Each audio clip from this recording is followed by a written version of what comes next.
หมายสุงค้าครับแล้วพามาเด็กด้วยส่วนแบบเจียงไฮ้นะครับนะครับทางดีทางงามที่ใส่แค่พังเอาน้ำนะครับนะส่วนบอกทางดีทางงามขนาดพี่น้องครับเป็นทางดีตาด้วยครับนี่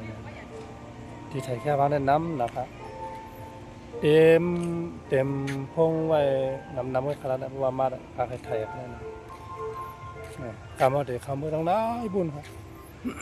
เพราะว่าก้นน้ำของเขาไทยเลยครับเพราะว่าพาไข่ขี่คือขึ้นซ้ำน้ำเนี่ยก็ไรกันนะตั้งในที่มีหางเต่าขนาดพี่น้องเขาหางดีหางงามก้นมาเหลือก็น้ำไว้ขนาดนี่หางจองหางนี้นะครับพี่น้องหมอกก็ได้มีหลายสีเนาะหลายชื่อหลายมีค่ะเนาะหางนี้นะนี่ครับตั้งบุญก็จะเป็นโคส่วนหมอกเลี้ยงไห้นะครับเนาะ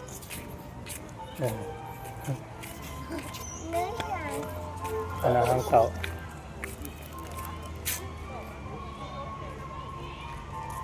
อันนั้นก็จะเป็นคนขี่เฮือกขึ้นกันแล้วต้องบุญกันนะ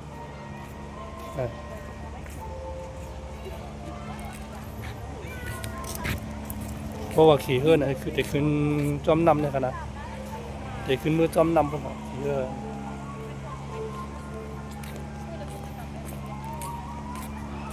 หาด้วยทั้งใน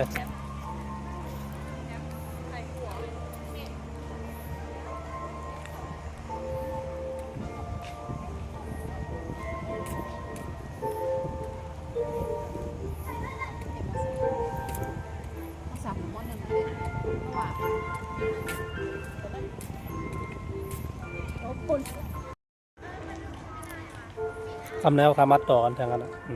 มัดต่อกันเข้ากันติ๊กๆมันดีอยู่ดังในบนไกลไปเหรอคันนี้นะที่ใช้หางก็นำหนักเข้ากันในบนครับ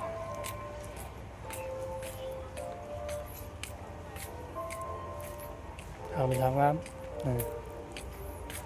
มีกูก็มาไถแค่ทางกูจำกันค่ะ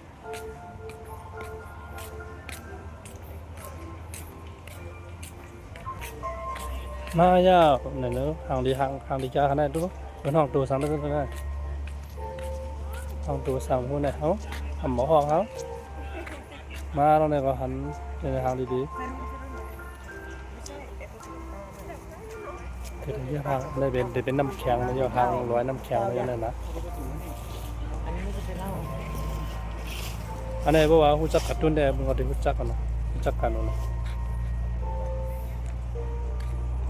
นะครับทางดีนะครับส่วนบอกไว้เพียงห่างกัน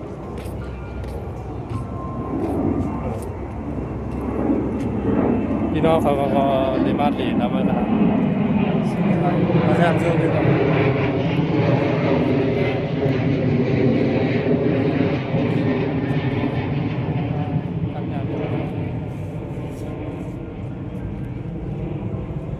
ปัญญานะครับ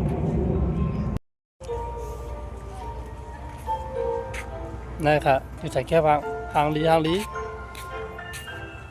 นี่ค่ะนี่ก็จะเป็นคริสต์มาสงานมหกรรมไม้ดอกอาเซียนเชียงราย 2025 สวัสดีครับ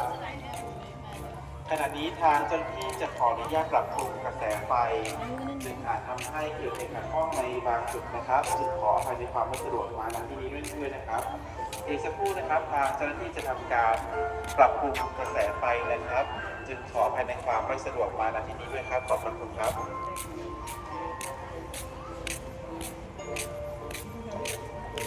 คริสต์มาส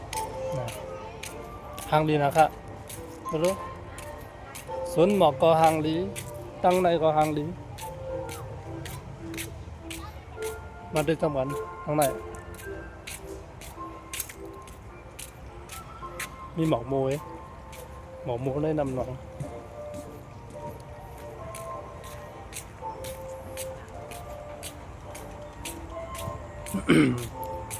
ตั้งในก็ได้มีหางกับต้นแทงผีลูกอ่อนวะเยอะนะบนห้องนี่ผีลูกอ่อน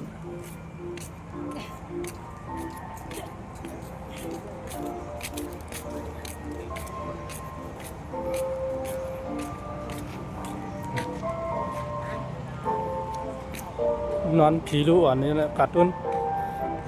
มาเร็วบันทึกเตมีไพ่นึงครับเนาะบันทึกมีไพ่ใหญ่มันนอนอะไรเนี่ยกลางขึ้นมาได้ทางรีโทนเนอร์นะอะไรมาหลีกลางขึ้นได้โทนเนอร์เนี่ยกลางวันก็ทางดีละทางดีทางเมียวกลางวันก็ทางขึ้นก็ทางดีทางเมียวกันเนาะ